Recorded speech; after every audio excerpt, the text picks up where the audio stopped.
नमस्कार दोस्तों, study with Swapnil में आप सभी का स्वागत है। पिछले लेक्चर्स में हम लोगों ने सर्कुलेटरी सिस्टम पार्ट 1 की पढ़ाई की थी, जिसमें हम लोगों ने ब्लड या रक्त के बारे में अध्ययन किया था। आज हम लोग उसी का एक सब पार्ट कहें कि कोगुलेशन ऑफ ब्लड या रुधिर स्कंदन, जिसे कि हिंदी में कहते हैं रुधिर स्कंदन या रक्त का जमना। जब कभी भी चोट लग जाए, कट जाने पर इस टाइम जब ब्लड रुकता है, जो उस प्रक्रिया को हम लोग आज थोड़ी सी पढ़ाई करेंगे। ठीक, तो चलिए स्टार्ट करते हैं। रुधिर स्कंदन सबसे पहले अगर जिन्होंने एक्सप्लेन किया वो हॉवेल साहब थे।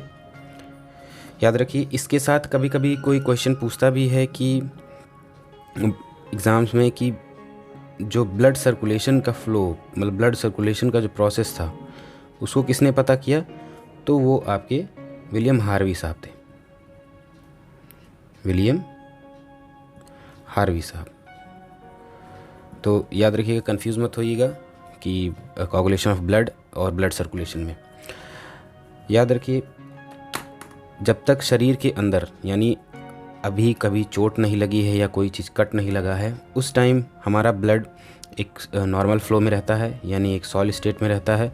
उस टाइम हेपेरिन जो एक सब्सटेंस है, वो शरीर के अंदर रक्त जमने नहीं देता। यानी एक तरीके से कहें कि यह एक एंटी प्रोथ्रोम्बिन की तरह कार्य करता है। एंटी प्रोथ्रोम्बिन अर्थात ये प्रोथ्रोम्बिन जो है वो रक्त के जमने में सहायक होता है। प्रक्रिया इसके बारे में हम लोग जान लें, क्यों ज़रूरी है रक्त का जमना। जब कभी भी कट जाए या चोट लग जाए या ब्लीडिंग हो रही हो, वर्ड याद रखिए, ब्लीडिंग या रक्तस्राव।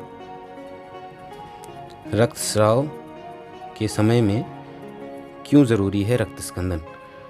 वो इस वजह से कि शरीर का जो हीमोस्टैसिस है, हीमोस्टैसिस मतलब जो रक्त का एक स्थिति होना चाहिए शरीर में, एक नियत वॉल्यूम या कहा जाए कि नियत एक अमाउंट होना चाहिए, उस स्थिति को बनाए रखे। हीमो मीन्स होता है हीम, तो हीम से रिलेट रखिए ब्लड। स्टैसिस का मतलब स्थिति से अगर हम लोग रख लें तो ब्लड की स्थिति, यानी पूरी की पूरी ब्लीडिंग को रोकने की प्रक्रिया के बारे में। वो दो तरीके से होगी। पहला, जब कभी भी कहीं एरिया में कट लग जाएगा या वहाँ स्थिति पे चोट लग जाती है, रक्त बहने लगता है, तो सबसे पहले प्रक्रिया होती है वहाँ की रुधिर वाहिनियाँ या ब्लड वेसल्स क्या होंगी, सबसे पहले एक सिकुड़ना शुरू हो जाती हैं, जिसको कहते हैं हम लोग वैसोकॉन्स्ट्रिक्शन, यानी रुधिर वाहिनियों का सिकुड़ना। उसके बाद क्या होगा, वहाँ पर आपको हम पिछले लेक्चर्स में बताया भी है कि प्लेटलेट्स क्या है ब्लड कोगुलेशन में या रक्त का स्कंदन करने में जिम्मेदारी निभाते हैं। तो प्लेटलेट्स एग्रीगेशन होगा चोट की स्थिति पर, यानी क्षतिग्रस्त स्थान पर प्लेटलेट्स का जमा होना शुरू हो जाए। सेकेंड, हीमोस्टैसिस क्या है, ऑब्वियसली सारी वो प्रक्रिया जहाँ से रक्त का जमावड़ा होना शुरू हो और वो रक्त जम जाए वहाँ पर। यानी ब्लड क्लॉटिंग कहें तो है क्या कि it is an interaction of numerous blood component called clotting factors, यानी रक्त स्कंदन कारकों का एक परस्पर प्रक्रिया है। वह रक्त स्कंदन कारक या क्लॉटिंग फैक्टर्स क्या हैं, वो लगभग 1 से 13 तक के हैं। इसमें कुछ फैक्टर 10, फैक्टर 3, जिनको थ्रोम्बोप्लास्टिन भी कहते हैं, इस तरीके के, या स्टुअर्ट्स फैक्टर 10 है। ये सभी काफ़ी महत्वपूर्ण हैं जो कि रक्त स्कंदन या ब्लड कोगुलेशन में रोल निभाते हैं। तो चलिए इसके बारे में थोड़ा सा अगर हम लोग जान लें, जो कि इम्पॉर्टेंट है हमारे लिए। तो ये देख रहे हैं आप फाइब्रिनोजन, यानी इसको फैक्टर 1 कहते हैं। ठीक, ये क्या काम करता है, फाइब्रिन क्लॉट बनाने का, जो अभी आप आगे प्रक्रिया में हम लोग समझेंगे। प्रोथ्रोम्बिन को हम लोग फैक्टर 2 कहते हैं, जो कि कोगुलेशन के समय ही यह एक्टिव होता है। याद रखिए, ये अगर नहीं एक्टिव होगा तो समस्या हो जाती है। तो यानी अगर हम कहें कि जो हमने अभी फैक्टर 10 के बारे में बात किया था, ये फैक्टर 10, याद रखिए, ये फैक्टर 10 और फैक्टर 9, जिसको क्रिसमस फैक्टर कहते हैं, और स्टुअर्ट फैक्टर, ये विटामिन के डिपेंडेंट होते हैं। यानी अगर हम के की शरीर में कमी हो तो ये दो फैक्टर एक्टिव नहीं हो पाएंगे, और ये एक्टिव नहीं हो पाएंगे तो प्रोथ्रोम्बिन भी एक्टिव नहीं हो पाएगा और कोगुलेशन नहीं हो पाएगा। तो याद रखिए, activated in form of intrinsic activation of factor 10। इसी तरीके से हम लोग जब आगे का भी प्रक्रिया पढ़ते रहेंगे तो समझ में आएगा कि किस तरीके से ये ब्लड क्लॉटिंग होती है। चलिए तो शुरू उसको करते हैं। यानी इंजरी के टाइम में जब चोट लग जाती है और खून बहने लगता है तो इन सारी प्रक्रियाओं के साथ साथ फैक्टर 10 और थ्रोम्बोप्लास्टिन, ठीक, फैक्टर 10 याद अभी हमने आपको बताया कि यह विटामिन के डिपेंडेंट है, और थ्रोम्बोप्लास्टिन कैल्शियम आयन के साथ। याद रखिएगा कि जहाँ पर विटामिन के बहुत ही महत्वपूर्ण है रक्त के जमाव के लिए, उसी तरीके से कैल्शियम का भी रोल होता है रक्त के जमावड़े में। यानी रक्त कैल्शियम की कमी से हो सकता है कि रक्त जमने की प्रक्रिया में देरी आए। ये दोनों लोग एक साथ मिलकर प्रोथ्रोम्बिन को एक्टिव करते हैं या सक्रिय करते हैं या कैटलाइज करते हैं। किसमें? थ्रोम्बिन में। थ्रोम्बिन एक एक्टिव फॉर्म है। यह थ्रोम्बिन नेक्स्ट उत्प्रेरित करेगा या कैटलाइज करेगा फाइब्रिनोजन को। फाइब्रिनोजन याद रखिए ये एक प्रिकर्सर है जो कि एक्टिव होता है फाइब्रिन में। यह जब फाइब्रिन में एक्टिव होगा तो जहाँ पे कटा है वहाँ पर वह तंतुओं के रूप में या जाली के रूप में इस तरीके से ये चिपकना शुरू हो जाता है, और वहीं पे ब्लड प्लेटलेट्स, ब्लड सेल्स, ढेर सारे काफ सेल्स ये सब आके इकट्ठा हो जाते हैं। देख रहे हैं एक तरीके से जैसे हमारी नालियों में चीज़ें जम जाती हैं और पानी नहीं पास होता, उसी तरीके से ये हो जाता है और धीरे धीरे प्रक्रिया जमाव में शुरू हो जाती है। कुल मिला के ब्लड अगर कहें कोगुलेशन का जमाव में, हाँ, इसमें एक लाइन और भी है कि जमने के बाद देखते होंगे ये सिकुड़ता है, जहाँ पे चोट लगी रहती है वो सिकुड़ता है और फ्लूइड निकलता है थोड़ा सा, उसे सीरम कहते हैं। ठीक, याद रखिएगा इसे।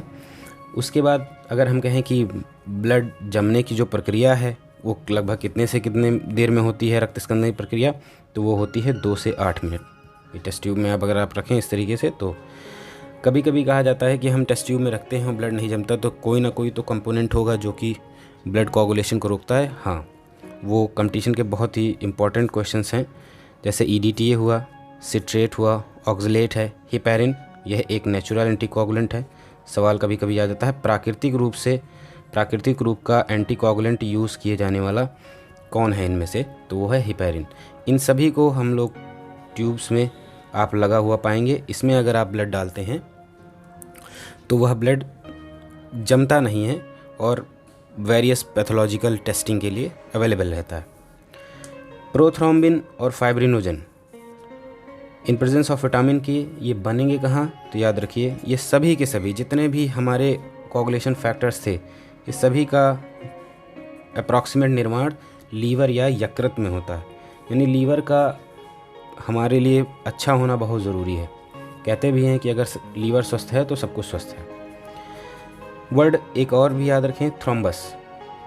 थ्रोम्बस मतलब होता है जब कभी चोट लग जाए, जैसे आपने देखा होगा दरवाजे से या कोई चीज़ ऊपर से गिर गई, ब्लड निकला नहीं लेकिन वो जम गया रेड कलर सा, तो याद रखिए वेसल्स में ब्लड का जम जाना ये थ्रोम्बस कहलाता है।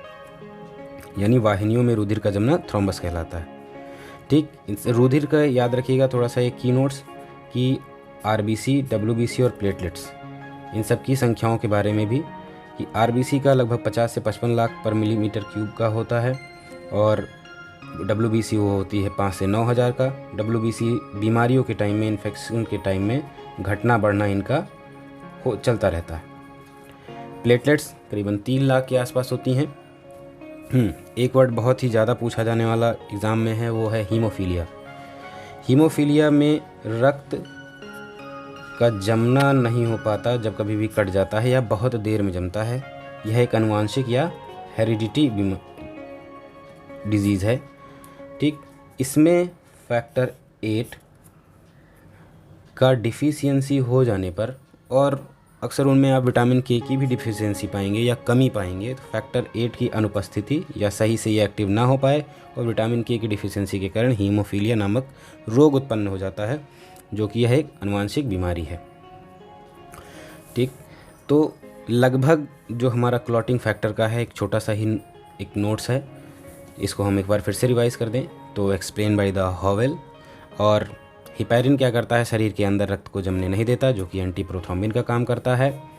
ठीक, कैसे काम होता है कि थ्रोम्बोप्लास्टिन और जो फैक्टर 10 है या स्टुअर्ट फैक्टर है, ये सभी मिलकर प्रोथ्रोम्बिन को थ्रोम्बिन में एक्टिवेट करते हैं।